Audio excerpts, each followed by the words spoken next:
Hello food lovers, welcome to Mama's food. నేను మీ స్వాతి. ఈరోజు నేను శివరాత్రి రోజు మహాశివునికి నైవేద్యంగా పెట్టే గోధుమ పిండి హల్వాని ప్రిపేర్ చేసి చూపించబోతున్నాను. ఈ హల్వానే శివప్రసాదం అని కూడా అంటారు. నోట్లో పెట్టుకుంటే వెన్నెలాగా కరిగిపోయే ఈ గోధుమ పిండి హల్వాని కేవలం 3 ఇంగ్రీడియంట్స్తో మాత్రమే ప్రిపేర్ చేస్తారు. మరి చూసేద్దామా శివప్రసాదాన్ని ఎలా ప్రిపేర్ చేయాలో? Let's start. ముందుగా స్టవ్ వెలిగించి బెల్లం కరిగించడానికి ఒక గిన్నెను పెట్టుకోవాలి. అందులో 1 కప్పు బెల్లాన్ని వేయాలి. తర్వాత అదే కప్పుతో 2 కప్పుల వాటర్ని యాడ్ చేయాలి. మంట లో ఫ్లేమ్లోనే ఉంచుకొని ఈ బెల్లం కరిగేంత వరకు ఉడికించుకోవాలి. పాకం రావాల్సిన అవసరమేం లేదు, జస్ట్ నీళ్ళలో బెల్లం కరిగితే సరిపోతుంది. బెల్లం ఇలా కరిగిపోయిన తర్వాత ఈ బెల్లం నీళ్ళని స్ట్రైనర్తో ఫిల్టర్ చేసుకోవాలి. ఇలా ఫిల్టర్ చేసుకోవడం వల్ల ఏమైనా డస్ట్ పార్టికల్స్ ఉంటే పోతాయి. ఇప్పుడు ఈ గిన్నెని పక్కన పెట్టేసి స్టవ్ వెలిగించి ప్యాన్ కానీ కడాయి కానీ పెట్టుకోవాలి. అందులో 1 టేబుల్ స్పూన్ వరకు నెయ్యి యాడ్ చేయాలి.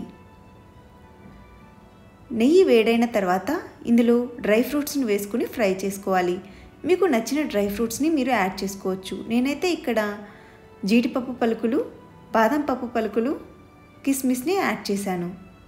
ఈ డ్రై ఫ్రూట్స్ని దూరగా ఫ్రై చేసుకుని ఒక బౌల్లోకి తీసి పక్కన పెట్టుకోవాలి. ఇప్పుడు అదే ప్యాన్లో 2 టేబుల్ స్పూన్స్ వరకు నెయ్యిని యాడ్ చేయాలి. నెయ్యి హీట్ అయిన తర్వాత ఇందులో ఏ కప్పుతో అయితే మనం బెల్లం, నీళ్లు కొలుచుకున్నామో అదే కప్పుతో 1 కప్పు గోధుమ పిండిని వేసుకొని లో ఫ్లేమ్లో ఉంచుకొని గోధుమ పిండిని కొద్దిగా రంగు మారేంత వరకు ఫ్రై చేసుకోవాలి. గోధుమ పిండి వేసిన వెంటనే కలపడానికి కొంచెం హార్డ్గా అనిపిస్తుంది. అలా అని మీరు కలపకుండా ఆపేశారంటే పిండి అడుగంటుకుంటుంది. కాబట్టి కలుపుకుంటూ లో ఫ్లేమ్లో ఉంచుకొని ఫ్రై చేసుకోవాలి. ఇలా గోధుమ పిండి కొంచెం కలర్ చేంజ్ అయిన తర్వాత మనం రెడీగా పెట్టుకున్న బెల్లం నీళ్ళు యాడ్ చేసుకుని కలుపుకుంటూ ఉడికించుకోవాలి. జస్ట్ 2 మినిట్స్లో బెల్లం నీళ్ళని గోధుమ పిండి అబ్జర్వ్ చేసేసుకుంటుంది. ఉండలు కట్టకుండా బాగా మిక్స్ చేసుకుంటూ ఉడికించుకోవాలి.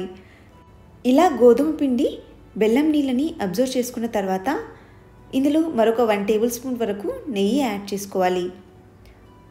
మంచి ఫ్లేవర్ కోసం కొద్దిగా ఇలాచీ పౌడర్ని కూడా యాడ్ చేసి మొత్తం అంతా కలిసేలాగా బాగా మిక్స్ చేసుకోవాలి.